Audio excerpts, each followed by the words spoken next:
Hey everyone! Today we're going to fix the MySQL shutdown unexpectedly error in XAMPP. First, head over to local disk C, XAMPP, MySQL.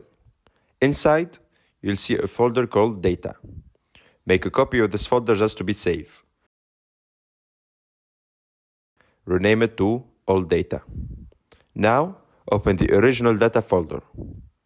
We're going to keep the databases and delete a few default folders. Select these folders: MySQL, PHP MyAdmin, Performance Schema, and Test.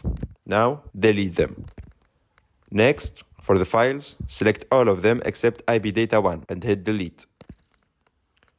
Once that's done, go to the backup folder. Copy everything except IBData1 and paste them into your current data folder. Now, restart the XAMPP control panel and try starting MySQL again. And just like that, it's working. If this helped you out, make sure to leave a like and subscribe to the channel to make your life easier.